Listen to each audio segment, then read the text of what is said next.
ಸಾಗಲೇನು ನಿನ್ನ ಕರಗಳಲ್ಲಿ ನಾನು.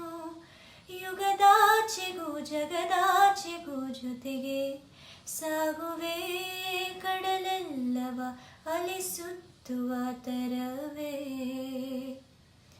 ನಿನ್ನ ಸೇರುವೆ ನನ್ನೊಲವೇ.